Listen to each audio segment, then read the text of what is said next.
yesterday since I did the audio backwards, and I want to tie in the Masters prices to it. This is the Joe Gaither Show on BamaCentral.com.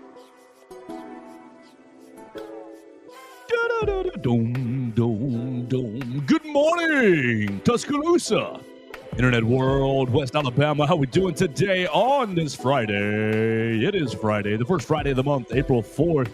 Man, Mason, we didn't pull an April Fool's joke on anybody this year. I didn't think about that at all. I never think about those. I think those are the silliest things. I think they're the most lowbrow form of humor, April Fool's Day. But it's the first Friday in April. You guys are here with us watching the Joe Gaither Show on Bama Central, BamaCentral.com, on the Bama Central YouTube channel, or you're listening to us on Spotify, Apple Podcasts, Amazon. We're also on some social media platforms, Joe Gaither 6 on Facebook, on Twitter, on YouTube, and on the Bama Central Facebook channel as well. We're live in the Derek Daniels State Farm Studios right here off of McFarland Boulevard, just past the Tiger Rock on the left. We are the number one place for your insurance needs in the West Alabama area. You can call Derek and his team, Red Reese and Victoria. They're upstairs waiting by the phone right now to talk to you about your homeowner's life, auto insurance needs, boaters insurance needs, renters insurance needs, really anything in the insurance game. Even if you're just shopping around, you can give them a call at 205-758-3391. They can run you a quick quote on whatever you're trying to shop around for, and they will get you proper insurance, local coverage, and oftentimes at a better rate as well. So we appreciate Derek Daniel for sponsoring the program, for hosting the program right here on Bama Central and BamaCentral.com. With that, and our microphones connected today, Mason Woods. You follow Mason Woods at MAWoods_ on the Twitter machine, writing all things recruiting for the Walsh Writing Network, Alabama Crimson Tide on SI, Vanderbilt Commodores on SI, Boston College Eagles on SI, and Missouri Tigers on SI as well. Good morning, Mason. How we doing? Oh, I'm doing good this morning. Doing good. I, a little bit of a slower day yesterday. We did. You can go ahead and start that. We did get to talk to our friend Jalen Brewster. It did not go maybe as well as I had hoped it would go, but we got some decent things out of the rising junior prospect, who I do believe will be a very, very big time name in the 2027 class. As things continue to move down the road there. But yeah, our conversation with him was not quite as didn't last as long as I had hoped it would. He didn't give us as much answers as I had hoped he would, but that's okay.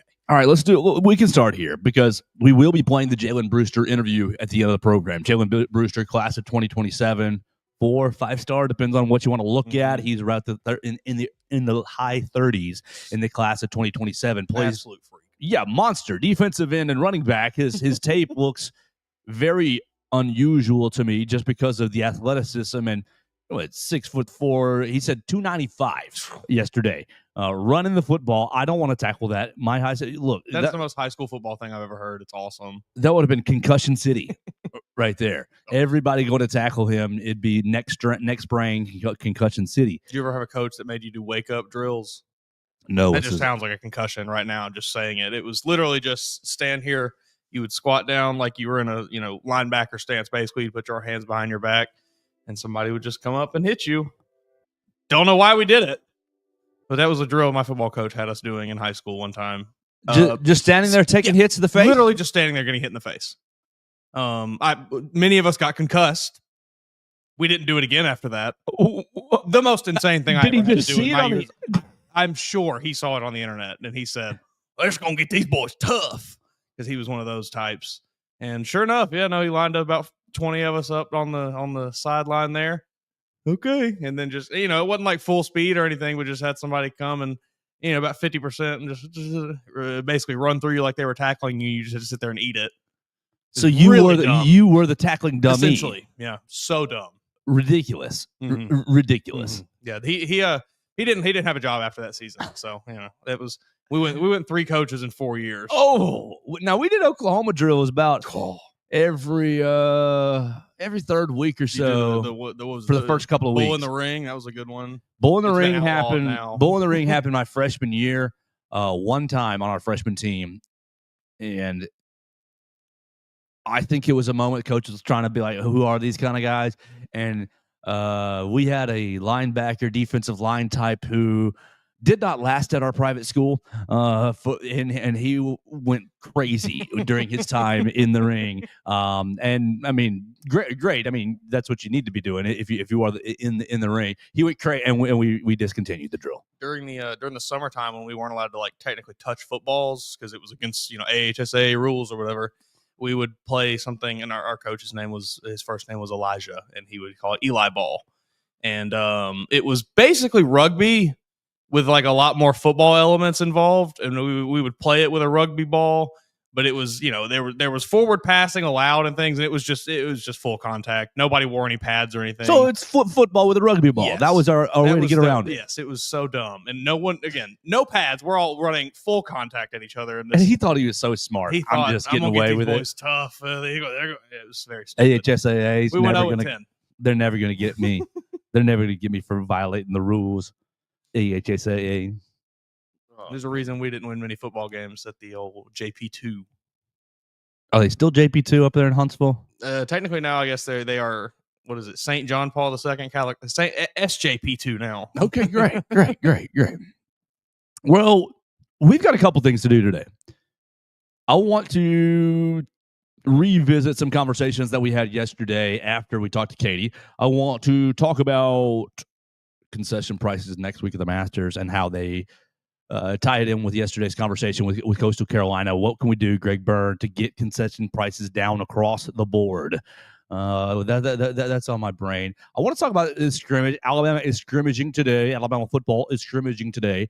We will be over at the Bryant Denny press conference room about 3:00 today, hearing from Kalen DeBoer. He's going to say, the team looked great, pleased with the progress. We're not going to know any. Here's what I need to do, Mason. All right, here. Since only my friends watch the show, which is great. Awesome. That gives me some freedom to ask you Mason, I've got a couple of friends who will go unnamed that have access to Bryant Denny Stadium, that have, this gate could be left open for you. Oh, that gate could be a good place to sneak in from. I have never really asked them, but on days like today where their scrimmage is happening, this will be the third or the fourth time that I've thought, I think I could sneak in and just sit up at the top and sit basically in the hallways, in the breezeways, and not be seen and actually find out what's going on in the scrimmage. Should I leverage and sneak into Bryant Denny Stadium today? That's a good place to start. Should Joe Gaither ruin his career, ruin his journalistic, everything that the tiny things that we have built, and sneak into Bryant Denny Stadium today? While I think the likelihood of actually getting caught if you did go through with your plan of just hanging out up top, posting up in one of the breezeways there, is pretty slim, may not be worth the risk, because even if you got in there, are you going to see that much anyway? I'll be able to sit here and tell you how awesome Ty Simpson looked and how... That's what everybody already does now. Oh, yeah, you're right. Worthless. We need to get that... You talked to a quarterback who saw them last week, right? Yes. Yeah. Anthony Colner. Anthony. We need 10 minutes of your time, Anthony. We'd love to have you on the show. 10 minutes of your time. It'll be better than the 15 minutes that we had with Jalen Brewster. I was expecting a challenge. I was not prepared for the challenge ahead. We'll say that. And we want to put it on us, not on Jalen. Sure. We didn't ask the right questions. Didn't ask the right questions, and I wasn't really, looking back on it, I wasn't really thrilled with my pacing.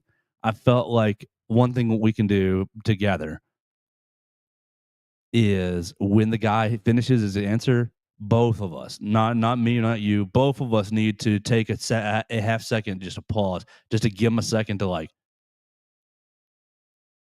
oh shoot, do I need to keep do I need to keep answering? Like we need to be the professionals. Be like, we're fine in the awkward silence. We just stare at you for a second and just see if he wants to fill the space. You got more, bud. Yeah. You got a little more. Because it was a lot of short answers, which. Like I said, we prompted him with, answers that could be answered like that. So I guess it's on us, but maybe we just got to be better in the future. Absolutely. We do have to be better, but it is a good thing to start with. Nice little progress.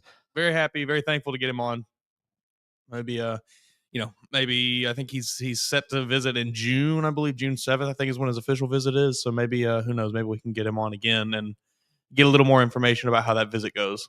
Yeah, absolutely. We want to find out in the summer how it goes here in Tuscaloosa. Now, okay, let's talk about football. We've done a very bad job talking about spring football since basketball has ended, but we've been doing basketball maintenance, transfer portal, this, that, and the other. I don't know if No, happened. yeah, Yaxel is an interesting. There goes my ADD. I had a thought on Yaxel.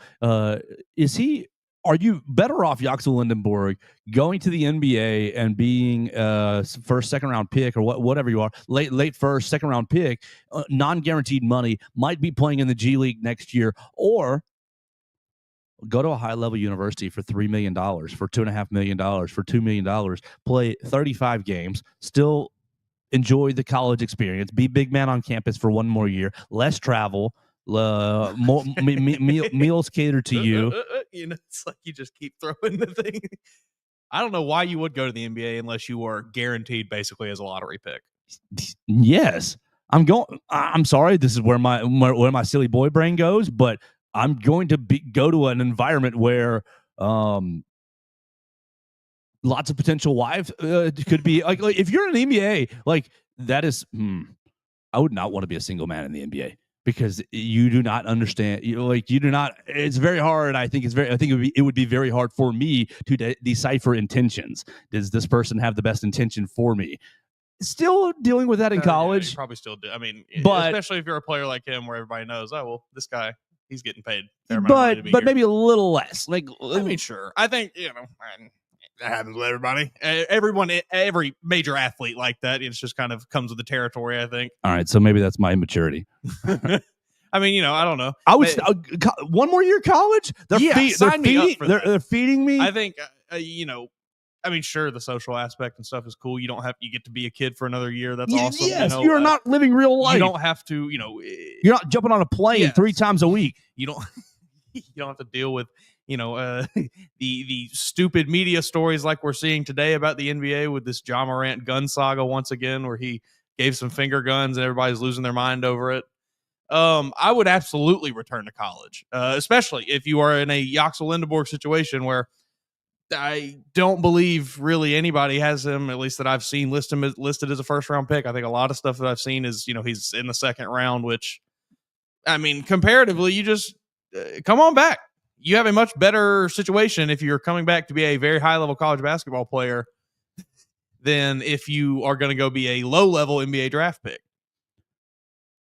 Yes, I think I would return to campus. Everett Osmer chiming in, best show around, even though y'all can't play basketball. Mason, he sent you a Facebook friend request. I know you're not big on Facebook, but go ahead and sometime over the weekend, go through your Facebook and go.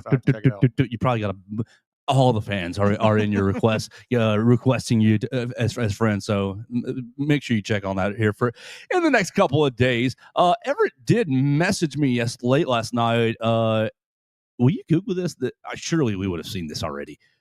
Will you Google Gene Stallings? Make sure that he's okay, because Everett was asking if something had happened to him, and I was like already in dreamland, so I couldn't really look it up last night. I'm not seeing anything. Yeah, that right. I felt like we would have seen it like right off the bat as soon as we woke up. Yeah, and last I've seen is as of last November he had a stroke. He's apparently had 3 or 4 doing good after that. So. He's had 3 or 4 strokes. So Everett, I think that to answer your question, answer your message, I think he's still doing okay. I think he's still with us. Obviously older, and he's got that farm out there still, driving the tractor. So prayers for continued health for Gene Stallings. Just wanted to circle that loop with Everett Osmer there. That's a dying breed right there. You're not going to catch me at a ripe age of 90 driving around on a tractor, tending to my farm. I will be holed up in the recliner, probably watching Derrick Henry highlights or something. Just like, give me another pizza, give me another donut. Just try to kill myself with sugar. Yeah, just at that point, I'm not going to be lifting a finger. At that point, just hopefully I'll have a robot assistant that will bring me snacks. More comfort, please. More comfort until you take me out of my misery. I'll be sitting there in my VR. Everything will be virtual at this point. We'll be eating like virtual food, and we'll be having AI assistants come help us. Oh, that's type in your notes real quick. AI. That is something. We'll go there after football. We've teased to go to football about 4 times now, and then gotten distracted, which is great. That's the way I want to do it. you got a scrimmage today. And Dun, dun, dun. you've got opportunities. Okay, all right. I'm going to put my football hat on. If I were a crazy Alabama fan, I would be worried about the inside linebackers with Deontay Lawson not being available for spring. What's happening with Nakai Hill-Green? Is he learning the defense? Is he calling the defense? Who's calling the defense? Is it Caden Jones? Is Caden Jones sophomore, rising sophomore? Is it QB Reese, rising sophomore? Because outside of the veterans, I mean, help me here. Outside of the veterans, you've got Deontay Lawson and Nakai Hill-Green. Outside of the veterans, you've got a bunch of rising sophomores and incoming freshmen.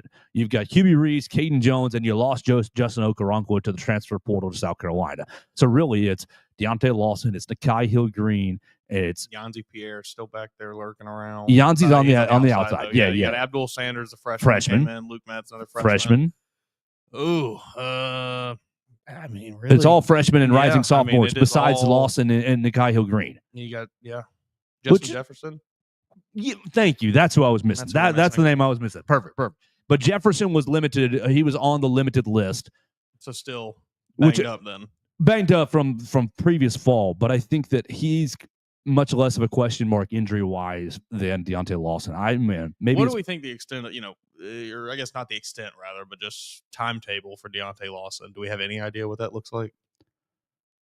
Did he tear it in the Oklahoma game? I want to say that. Pretty sure it was. Pretty sure it was Oklahoma. Oklahoma, where the winds go pouring on the plains. Look, 6 months from November, December, January, February, March, April, May. Yeah, against Oklahoma. So that puts you at end of May, June for 6 months. I think he's going to be ready for fall camp. Maybe in a limited capacity at the start. Right. My brain is clouded by personal memory. My brain is clouded. Personal experience is the greatest experience. Buddy, five knee surgeries on my left knee. Again, average athlete, extremely average athlete. Not even in the Deontay Lawson class. Not anywhere sniffing the stratosphere. But my personal experience in my brain says, "Oh man, that's going to be really hard to come back from. Oh man, you're not going to be the same." Look. Average athlete was even less average after my knee. So I hope that you're able to recover, because Deontay Lawson's a player that I've been covering since he was at Mobile Christian. And does it matter at all? No, it doesn't. But when you see a guy, look, I was at Deontay Lawson's last high school football game. ACA beat him, and he was so gracious enough to give me 5 minutes after the game. Like, buddy, my high school career just ended, and you want to interview me because I'm, hot shot recruit? Sure, I'll give you some time. He was not rude about it. Oh yeah, sure. And he gave me 4 or 5 minutes of answers. He was a beast for Mobile Christian, playing offense and defense.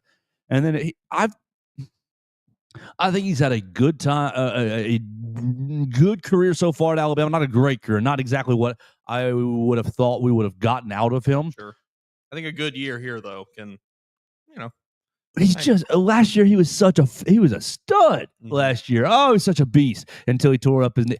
I hope that he can get back. I'm concerned. Yeah, I think something that people kind of a lot of times forget about injuries like that is the mental hurdle as well coming back. Like it's we know what the physical, like doctors and things will say the physical kind of timetable is. It's like, oh well, we've seen other players come back in 8 months or 6 months, whatever it is. But it's like, every player's brain is totally different. Like it's a whole nother thing to mentally be able to convince yourself that, hey, this knee that's been torn to shreds or whatever, ankle, whatever it was, lower extremity, whatever it was, that's been torn up is healthy and fine for me to go full speed on again. Like that is a mental hurdle that you have to jump over. That's not easy to do. Now, obviously, I don't know Deontay. I don't know what he's thinking, but I imagine that is, certainly going to be part of the recovery process. So I'm concerned, but hopeful. I mean, you think about some of the elite athletes. Adrian Peterson was better after his ACL injury. So maybe Deontay Lawson, everything's going to work out just fine. But I have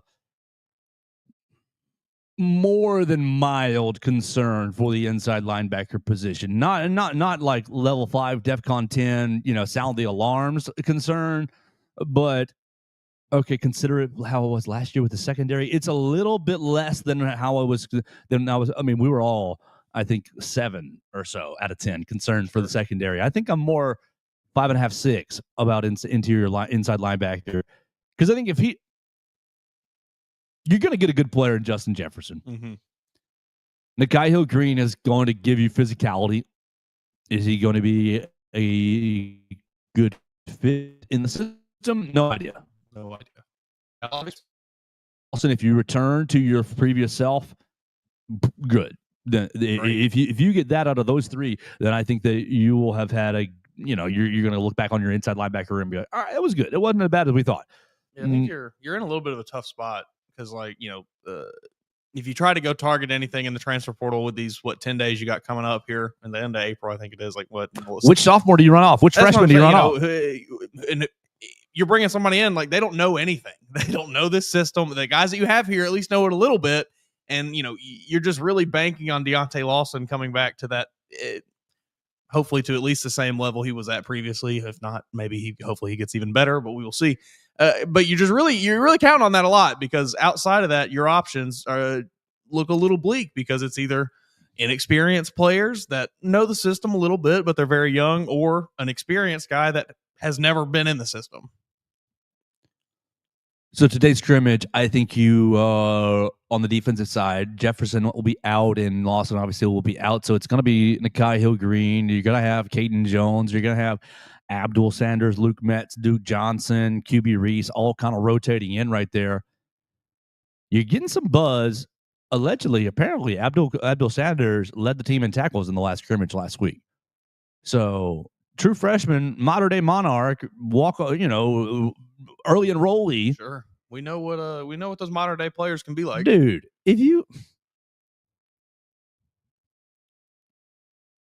That's crazy. My mind is, but if you get Damani on the field, it's going to be tough for Chuck to be on the field. It's going to be as a true freshman with the secondary being so stacked at the moment. Also, but not even being an early enrollee, right? But if you ended up I'm sure at some point this year we're going to have a couple of plays where all 3 are on the field at the same time, and that just blows my mind. Man. You got high school teammates in Sanders and McDonald, both guys who were on the same team last year, early enroll or came to Alabama. But McDonald I think McDonald said he was a freshman when Damani was a senior, I think is what it was. So there's a little crossover. Yay. Bryce Young, Damani Jackson. If only Tommy Brown had worked out at offensive line, then you'd still be just adding modern day monarchs. What do you think about it? What do you think about a freshman Abdul Sanders run around leading the team in tackles? Report. Let's see. Bama Online learned the freshman linebacker led Alabama in tackles and was all over the field. Is the report. So one sentence, pretty strong sentence, but one sentence. It might just be kind of typical spring practice fodder of I saw him make a couple good plays and that really jumped out at me. So this is, if we see him on the field more once the season comes around, I will believe it a little more, but I'm not super keen on buying that the true freshman is going to be stealing reps this fall. Oh, I didn't say stealing reps, just excelling last week. Excelling last week. Sure. Period. Maybe he had a good week. Period. Yeah. I think that you get. See, that's why I hate spring practice. Yeah. Is because you're going. What number is he wearing? Is he 36? Is that it? Is he 26? Is he 31? Yeah, he's definitely not going to be playing a lot then with a number like you can't be out there wearing a bad number like that. He is. He's in the 30s. Hold on. Let me. If they had let him, who's rocking that 11 this year? I know somebody took it. Oh man, I can't remember. Defensive lineman, right? Yeah, Jordan Renaud. Jordan Renaud took it. He needs to wear that 11. Well, that's the best. Jordan Renaud took it. What number did you end up with? Abdul Sanders feels like a future number 11. Abdul is now I'm in the 30s, 31, 32. Come on. I hate you, Roll Tide, how it loads just 4 or 5 at a time. I've said it once, I'll say it again. It's $1 billion idea. If somebody can figure out a way to get whoever is providing these universities with their websites, they are the worst things ever. The layouts are terrible. They load. They're slow. Stuff doesn't work. You're constantly opening drop-down menus when you don't want to. Someone partner with all of these schools and just give them good websites. You will make buttloads of money. He's wearing number 35. You like it or no? I don't like that at all. 35, was it Shane Lee who wore 35 for a second and then bounced on out of here for USC? Yeah, 35, that's a bad number. That was not a good experiment. Mm-mm. The Shane Lee and Christian Harris year. Golly. Throwback. that was tough scenes. This year's inside linebacker room is going to be better than that. Man, that was a bad year. I mean, Christian Harris ended up being a really good player, but as a true freshman, never played inside linebacker before. How crazy are you, Coach Saban? I'm going to take a kid who plays corner and safety in high school, and he's got a big enough body. He looks the part. We're going to make him an inside. And you're going to start. That's why he's the GOAT. That's why he's the GOAT. Somebody got hurt in preseason, right? Yes. Wasn't that the Dylan Moses gets hurt in preseason year? You're probably right. It kind of runs together. Yeah. So we throw out Shane Lee, and things are not as bleak as they were that season. Christian Harris. We can say that with certainty here. All right, how much more do you want to talk about Isaiah Horton? Because that young man's buzz is buzzing over the last 7 days from what I've felt. Yes. And today's another opportunity for the buzz to buzz a little further. I did not realize, I don't know if you saw the interview that he did with Roger Hoover. Shout out Roger Hoover. Yeah, great stuff. I watched, watched a bit of it, was reading some of the write-ups on it. Former 7-on-7 teammates with Ty Simpson in high school. So there's a bit of a connection there. I think those two might be really enjoying each other's company. Sounds like they have a good, good little connection there. I think, obviously this was coming from Isaiah Horton. He was saying it to Roger Hoover. So, how all these football players talk. They talk each other up no matter what. They're not going to say anything bad about their teammate. My connection with Billy's great. Me and Billy, we got chemistry for days. But at least hearing that they have a relationship that goes back to before being, being in Alabama here, before being in college, that probably is, at least fun for the two of them. I'm sure there's just a good bit of chemistry there. Yeah, I think that we said it a couple of days ago, and it's probably one of the times where the microphones weren't connected or anything. But I think that this wide receiver room was painfully average last year. Painfully average. And people say, how can you say that? Ryan Williams was so special. He was so special. He was. Mm-hmm. But he was a special child. Which, this is not anything to do with what we're talking about other than the child aspect. Cooper Flagg being 17 is just stupid. Nobody, the United States, the national media is not giving that enough love. From as much as they hammer Ryan Williams, that's for as much as I heard, and he's only 17. I have not heard that about Cooper Flagg at all. It's insane. What he's doing is way more impressive than what Ryan Williams did, and Ryan Williams was awesome. But Cooper Flagg is taking Duke to a national championship, probably. Crazy. Back to football, though. These receivers are going to be. Am I harsh on last year? Am I harsh? Was it painfully average for more than just last year? It's going back. Oh gosh, Jermaine Burton, Isaiah Bond year. Get at it. I had Trayshawn Holden year. I cursed out one of my Bears podcast co-hosts before we started last Tuesday because he's talking about mock drafts and I've got the Bears taking Isaiah Bond in round 3, and I went. We haven't started yet, so you can't go and find it. But I went nuclear on him. You stupid mother! He's a lazy bada. And it was just and my co-host goes, okay, scratch that one out. I was like, no, don't want him anywhere near my team. Do not. Oh man, yeah, no. I mean, it's since what? Yeah, since 21. Since 21, yeah. you got Mechie and Williams, and even that you could talk about was not even really a complete room because as soon as one of them goes down, the room goes into the gutter. Yeah, you go. Mechie goes down in the SEC title game, and okay, you work your way through the end of that game, and okay, Williams tears it up in the first quarter and changes in the national title game. He goes down, and it's like, well, have any of you guys played wide receiver before? Do your hands function, Ajayi Hall? Jaleel Billingsley? Grip the football in the air. Oh, Ajayi Hall, you pull that football down in the end zone, Ajayi Hall, and you've won the game. And you're probably still here, and you're an Alabama legend, and we deal with all your head problems, and it's all. I still believe in Ajayi Hall. So, yeah, it's been since 21, so 22, 23, 24, 3 years of mediocrity. Yeah. with some standout. Sure. Yes, the occasional standout. I mean, you mentioned obviously Jameson Williams was fantastic, and Mechie was a very serviceable wide receiver too. And maybe given a bit of an opportunity in the NFL, we'll see what he does. But you just really haven't had a trio of guys.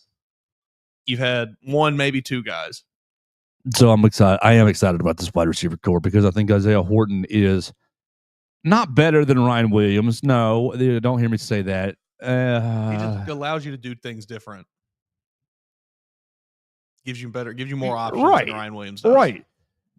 I've been listening to a lot of Ben Johnson, new Bears head football coach. Great. We're excited. He's going to win 2 games next year. Awesome. But his take is, you want to build a football team a little bit like a basketball team.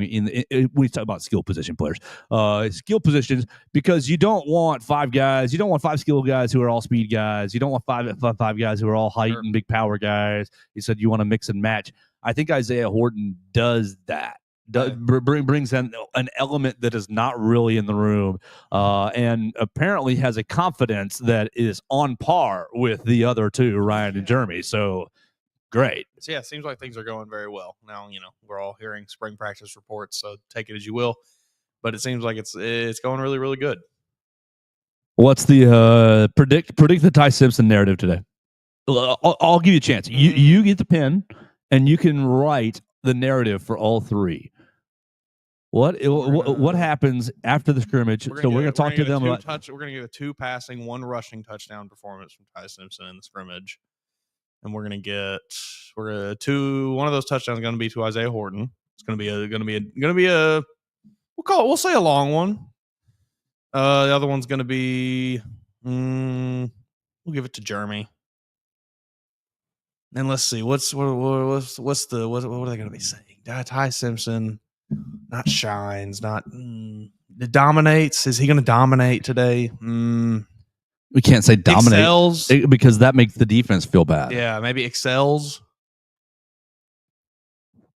Head and shoulders above the rest. Separates himself, maybe. That's what it's going to be. Separation. Takes a step forward in the quarterback competition. Simpson took a step forward today by throwing 2 touchdowns and running for another. Then they're gonna be like, "Why running black jersey? Oh, who cares? Y'all didn't." He ran for another. Yeah, they'll credit him. They'll credit to him. So it's gonna be a lot of fun over in Bryant Denny Stadium. Nobody will see anything. So if you are privileged enough to see something, you can call me. Leave us a voicemail 205-462-7340 extension 800. You know what we need to do? You can be anonymous right there. It's fine. We got to get us a drone. Fly it over Bryant Denny. Yes. And we'll just air it right here on the channel. Get ourselves. That's the Kyle Henderson move. That's exactly what happened last year at last fall. Was it for Fan Day? Fan Day, we're all out there, and somebody is filming back and forth. It's like, oh my goodness. They tell you can't do that. All right. So, but if they didn't know, yeah, right. If they didn't know, then it's okay. If you fly a drone high enough, they won't hear it. We're gonna have to drop some money on this drone. No, it's gonna have to be a good drone. But we can get somebody from Russia to send it in, or somebody from Ukraine to send it in. They've got the real drones. Mason, let's do something a little fun, and I want to play my new commercial.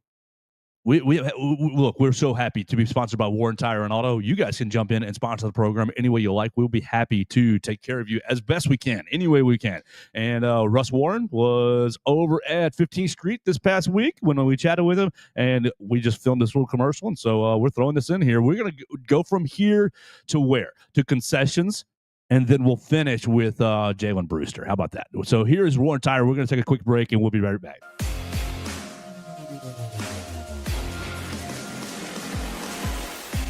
So my name is Russ Warren, and I'm one of the owners here at Warren Tire. We started in 1961. My granddad on University Boulevard, so we've been kind of a staple here in the Tuscaloosa and the University of Alabama community since then. And so thankful to be in the third generation. And we have 2 locations now in Tuscaloosa. We're right here at the 15th Street location right now, where we just do tires, brakes, and alignments mostly here.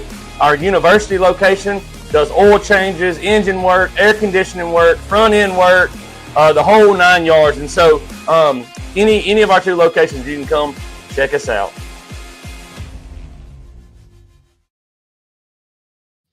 All right. What do you think? A little too loud? Maybe a touch, but I thought it sounded good. Okay. All right. You could have, as far as the mix, it was good. I could hear him. All right. Perfect. I mean, this is all experimental. Yeah, so maybe we got to bring it down just a touch. But it also might just be my headphones because I do turn them up very high. Well, I was staring at the board. I was like, all right, do I need to bring this down just a hair or not? I'm not sure. We really, really appreciate Warren Tire for sponsoring the program, and we'll be happy to make a commercial for you and get you all right on the show and on the program. Sponsoring the Joe Gaither Show on Bama Central, BamaCentral.com, right here on the Bama Central YouTube channel. Mason, I did spend about 20 minutes yesterday talking about Coastal Carolina. We don't want to repeat all of that. You might have heard it. You might have not. Exactly. They're giving free concessions this year. So cool. How can we get is it going to take just a huge attendance drop to do free concessions at Alabama? It'll never happen. I don't know that we'd ever get that. No.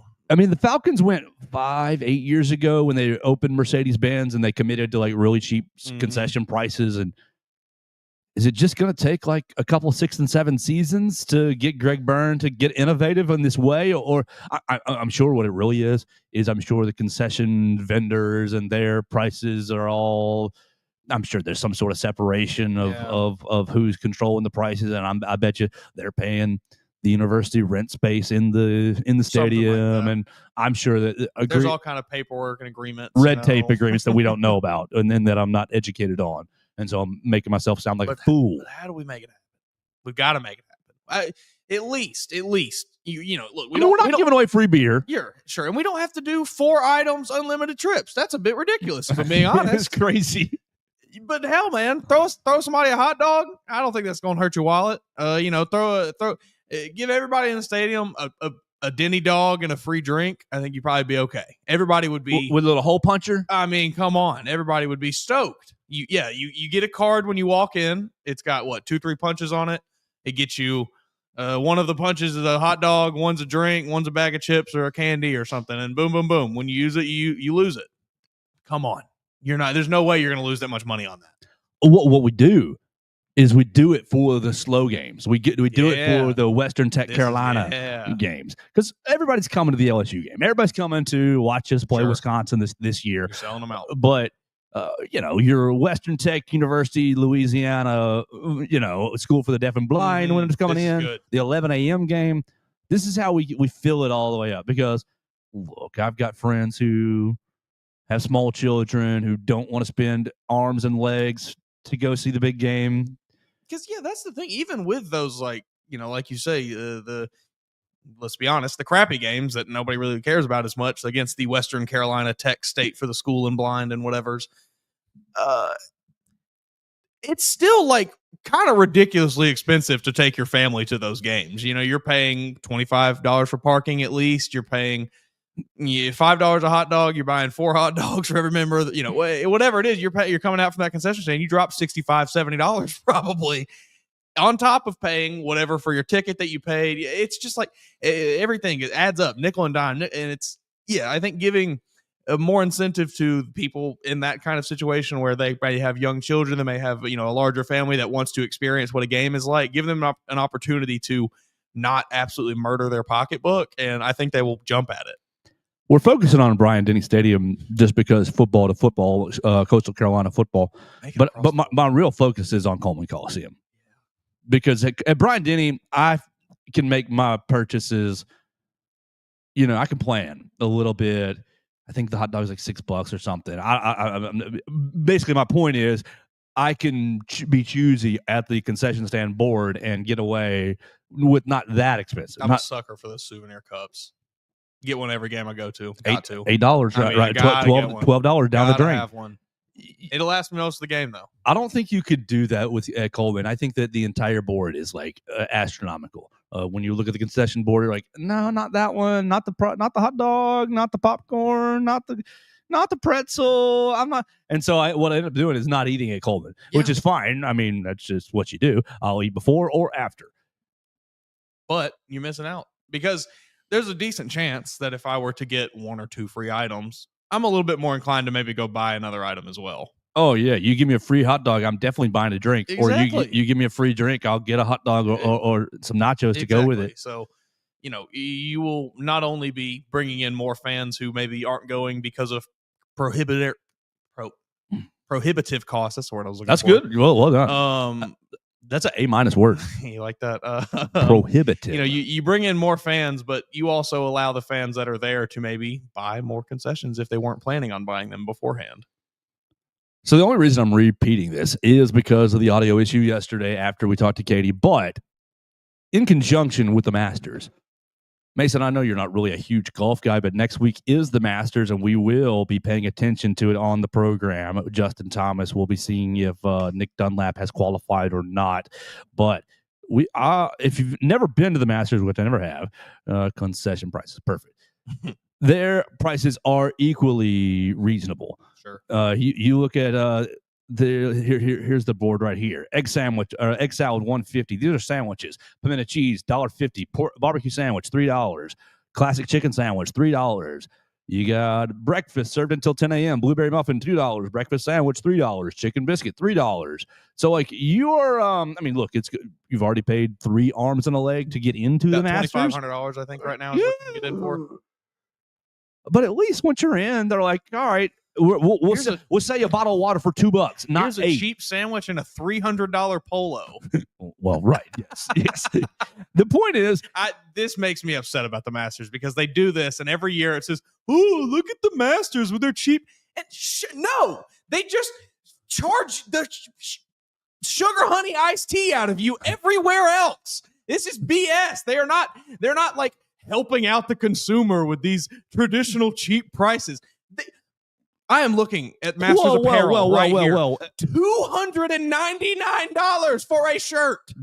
It's not really for the consumer anyways, because you how to get Masters tickets. I mean, sure. You have to apply and you have to go through a lottery. But it's such a thing every year, and I get so sick of seeing it because it's such horse poop. They sell it to the fan like it's your privilege to come here and buy these day passes. Hate it.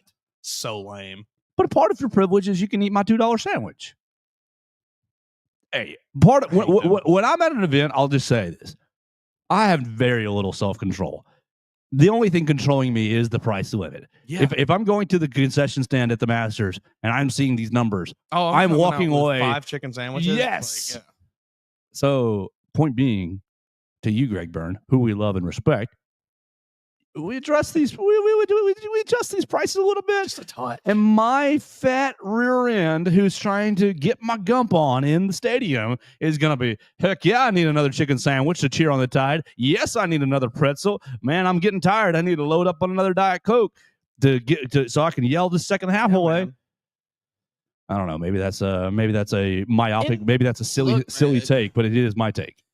You can probably get away with, tacking an extra $1 onto those beers or so if you make the rest of the stuff cheaper.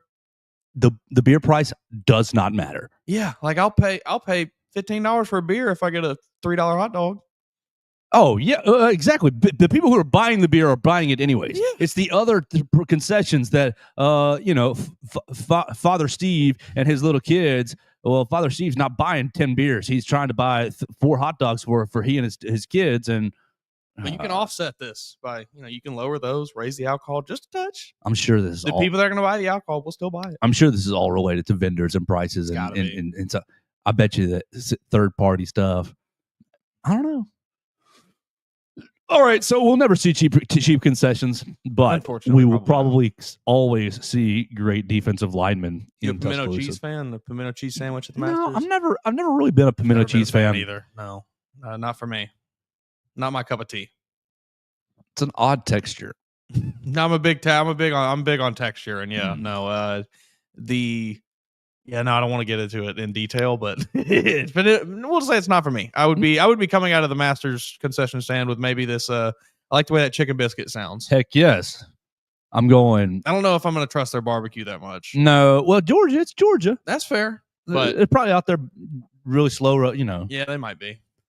I'm probably walking away with a nice ham and cheese. That sounds good. Yeah, I'm starting 8 a.m. Opening round. I'm going coffee, chicken biscuit. Give me a blueberry muffin too. Yeah, and I'm set until about noon, and then I'm going back for probably 2 chicken sandwiches. Sign me up for one of those fancy cocktails that they got that I see on the internet all the time. I can't remember what they're called now. It's some kind of peach something. Does this say Crow's Nest? Is that what it is? Because this says Possibly. Crow's Nest, $6. Domestic beer, $6. Import beer, $6. White wine, $6. Or iced tea, water, and something. The azalea. Ah, okay, the azalea.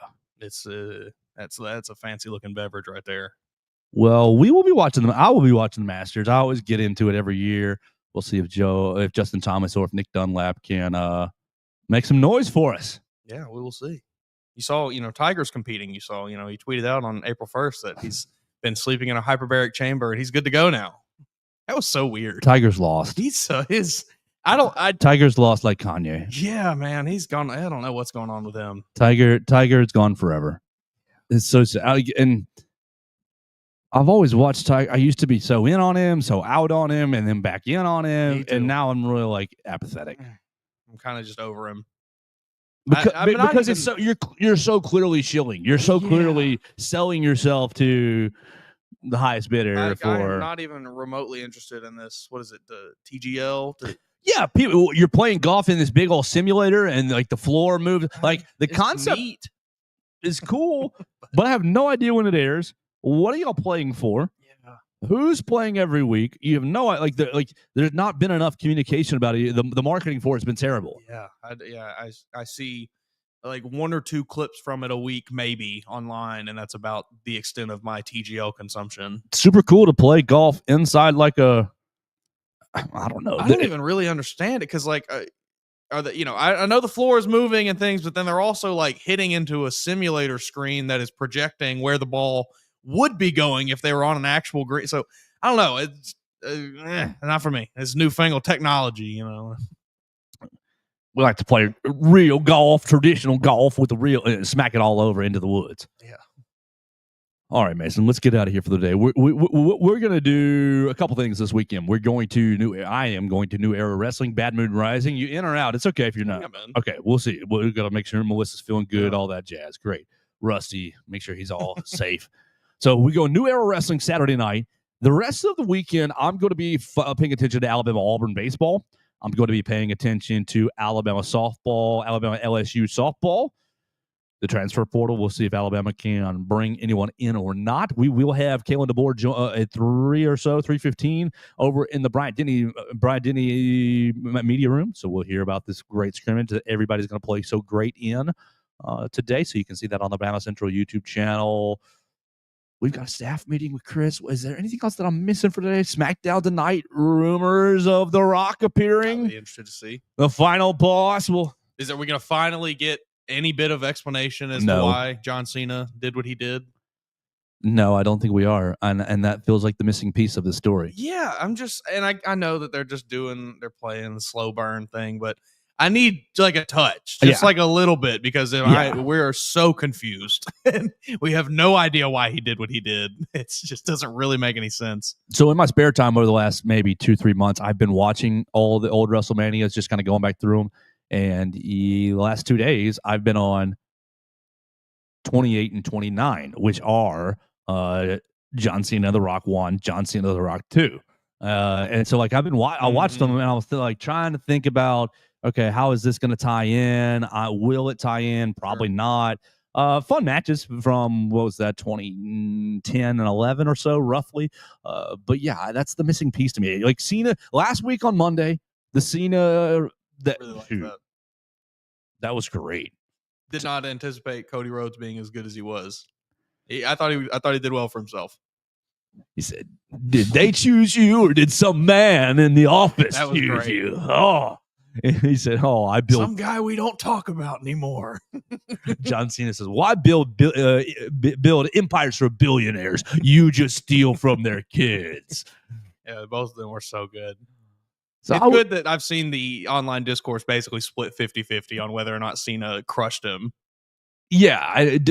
Do you think he crushed him? I don't. I thought it was pretty even. I mean, personally, I did not come away from that thinking like, oh, he cooked Cody Rhodes. Like, I thought Cody Rhodes did just as good on the mic.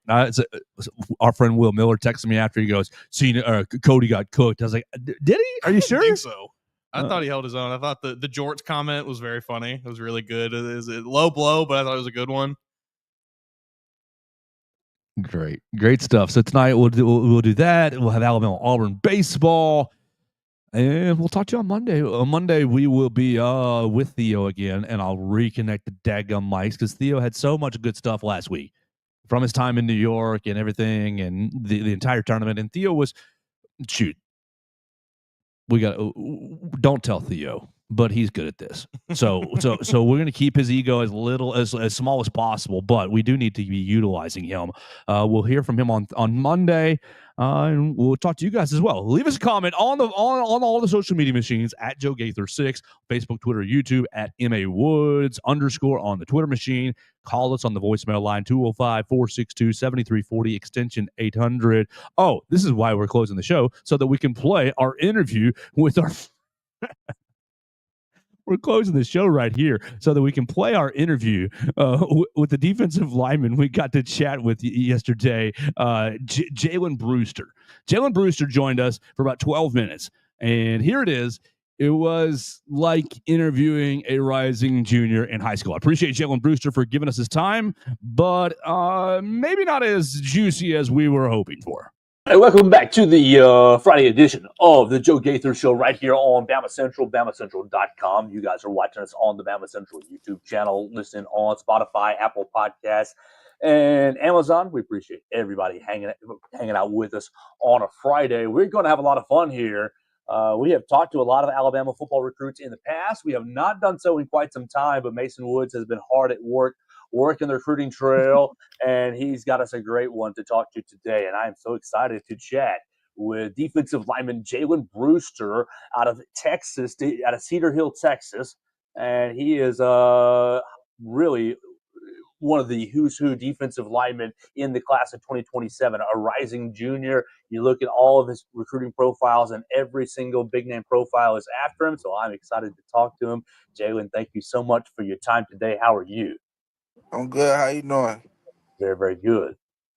Jalen, we're doing good today. I thank you so much for joining us. I really, really appreciate it. We're really happy to talk to you. The first thing I got to ask you, immediately when you go to the, you look at you as a prospect, the thing that jumps off the page is just how big you are, how well you're able to move for how big you are. Have you always, growing up, were you always just kind of bigger than everybody? Did you hit a big growth spurt when you got to a certain age, or were you always just kind of this much bigger than everyone?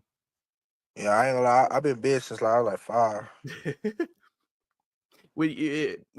What do you think is it, what is it that allows you to still be able to move so well? Because, I'm watching your highlights, and, you play a little bit of running back. We introduced you as a defensive lineman, but you do line up on the other side of the ball a little bit. What is it that allows you to just, you move like you're 50 pounds lighter than you are. How do you do it? I just train speed and agility every day. I'm watching you play running back. What do you like better, offense or defense? Defense. Why do you like defense better? I don't like getting hit. You like delivering the hits. So tell us about your football journey. When you start playing football, and really, what is it like playing football at Cedar Hill? I got the pads when I was 10. And I just fell in love with it since when I got out the womb. Is there growing up, was there any I read that you were a big fan of Von Miller growing up. Have you got me? You got me, Jalen? Can you hear me? All right, yeah, I can hear that. Okay, good. So I read that you were a big fan of Von Miller. Is that still a player that you really try to model your game after, or is there another player that's active, maybe college or NFL, that you've kind of pivoted to now? Outside Jalen Daniels, play with the Eagles. Oh, yeah, for good sure. pick. Yeah. You guys can follow Jalen Brewster at Jalen_ with the 8 in the middle. J8YLEN_ on the Twitter machine. You can join him right there, follow his football journey and his recruitment. The other day, Jalen, you tweeted out that the University of Alabama offered you a scholarship. So put us in that moment and walk us through kind of what happened right there. I was lit. I was getting ready to train. Got a call from Alabama. Talking about how they love how I play. How they love I play running back and D lineman. Said they love the offer. Who was on the phone? Who was on the phone? Coach T. Jones and the D line coach. What do you know about Freddie Roach, the defensive line coach? I don't know much about him. He played here at Alabama. He played linebacker here. He's been the defensive line coach for maybe 4 years or so. 4 or 5 years. What is it, Mason? About that long? Yeah, something like right about that long. You obviously the Alabama offer is the most recent one, I guess, but you've also gotten offers from, I mean, just about, it seems like you name it. Jalen Brewster's got an offer from this Power 4 program. What does it mean to you to be, so early in your recruitment? You're like we said, a rising junior, but you're already getting this much attention from these big time programs. It's just a blessing. Keep God first. Keep giving me blessings after blessings. When you're out there playing football, what is it like in Texas? Everybody says it's bigger in Texas. I'm looking at your highlights, and you're popping off the screen. So, at a young age, what's it like excelling at such a high level football? First, I ain't gonna lie, I was nervous about it, but I got in the mood, got in the groove, just went off. When I read one of your interviews that you talked about Bowie Feaster, and he's a big name on the recruiting trail. What was it like playing against him? So I've been playing against him since I was we used to play on the same team. Okay. Growing up. Y'all are getting recruited by a lot of the same programs. Have you guys talked about maybe linking up again at the next level? No, I ain't talked to him in a minute. Okay. I look at your schedule, Cedar Hill schedule. At the last of it, I see Duncanville. Did you play Keelan Russell last season? Yes, sir. What's he like? What was it like going against him? That about fast. I ain't even gonna lie.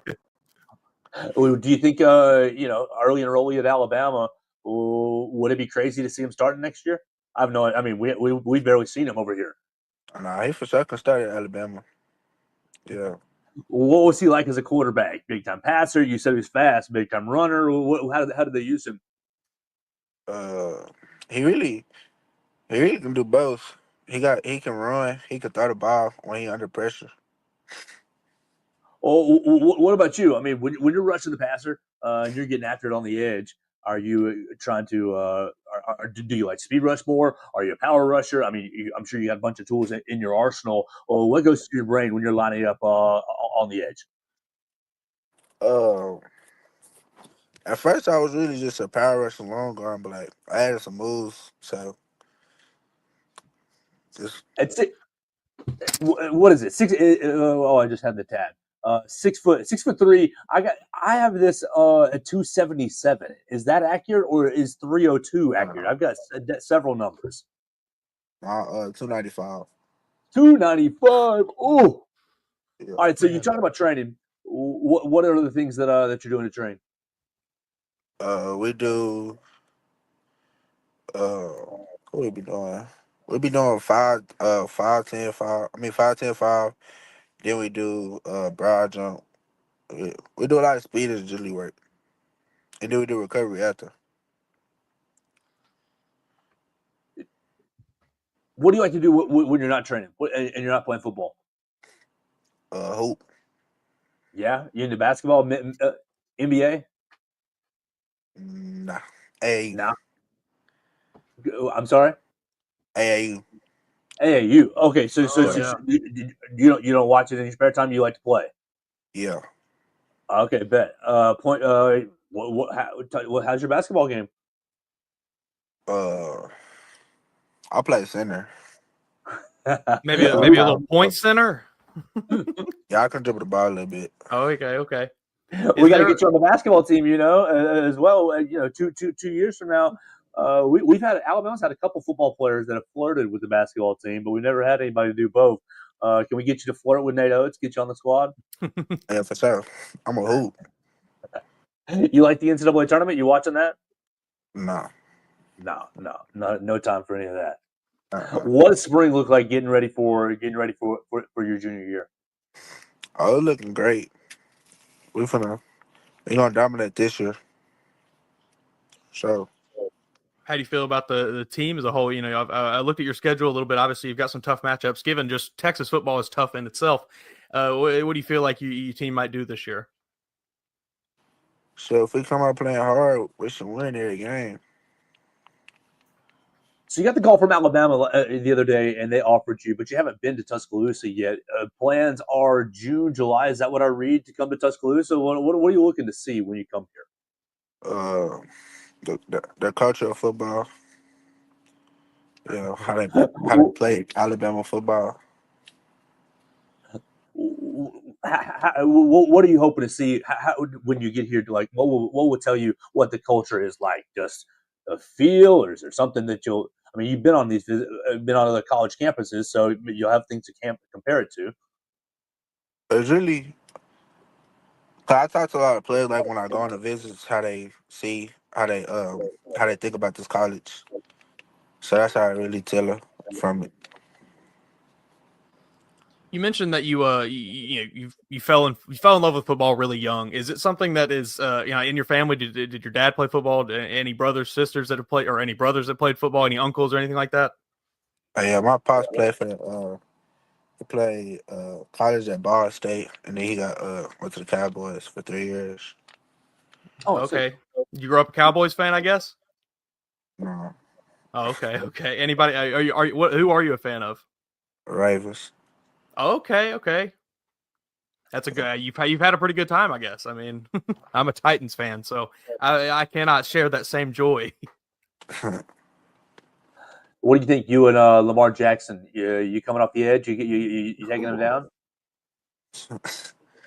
I hope. What are you looking for in your college? I mean, you're early in this journey. A lot of things to look for in a college. What might be some of the things that you're looking for? You talk about the culture. What else? That life at the ball. So What might you want to do if you weren't playing football? business. Another business. Start a business up. Anything you're particularly interested in? Any line of business you'd want to go into if it wasn't football? What you call it? A fitness business. Started my own gym. Oh, nice. Brewster's Gym. Yeah. We got to go. We got to get a membership and get us in shape at Brewster's Gym. Alabama's got this nice sports science facility right there by the athletic facility. They can get your knowledge up right there, get you ready to dominate that scene. Tell everybody what they need to do right there. I read so you're a Ravens fan. Were you a fan of any colleges growing up or before recruitment? I'll say Clemson, Oregon, and Alabama. Yeah. What's your favorite Alabama memory or player? I don't remember. I ain't gonna lie. I was like 6, 5.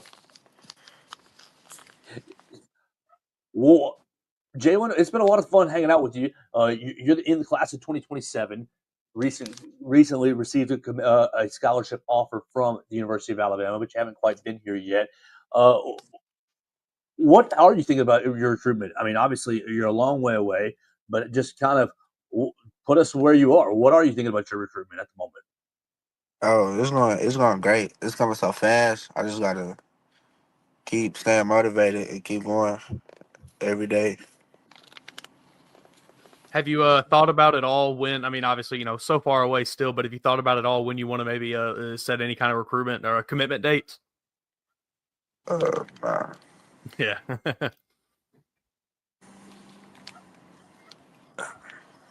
Well, Jalen, I thank you very much for joining us. I'm not sure if you can hear my dog about barking over there. He's gonna ruin the show here. I seriously cannot thank you enough for joining us. We really appreciate it.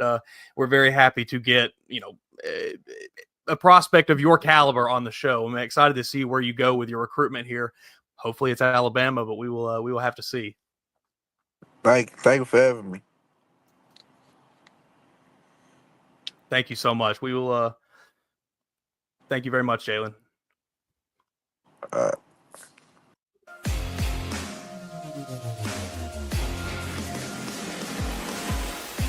So my name is Russ Warren, and I'm one of the owners here at Warren Tire. We started in 1961. My granddad on University Boulevard, so we've been kind of a staple here in the Tuscaloosa and the University of Alabama community since then. And so thankful to be in the third generation. And we have 2 locations now in Tuscaloosa.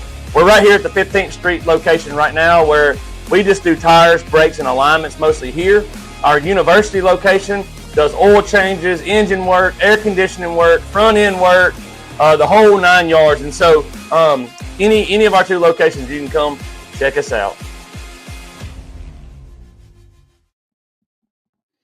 And that's our time with Jalen Brewster, and we want to thank Russ Warren and Warren Tire for sponsoring the program. We want to thank you guys for watching the show on the BamaCentral YouTube channel, listening to us on Spotify, Apple Podcasts, and Amazon. Go out and follow Jalen Brewster. Oh, I've got his Twitter right. Oh, I had it right there. Go out and follow Jalen Brewster at Jalen. It's J8YLEN _.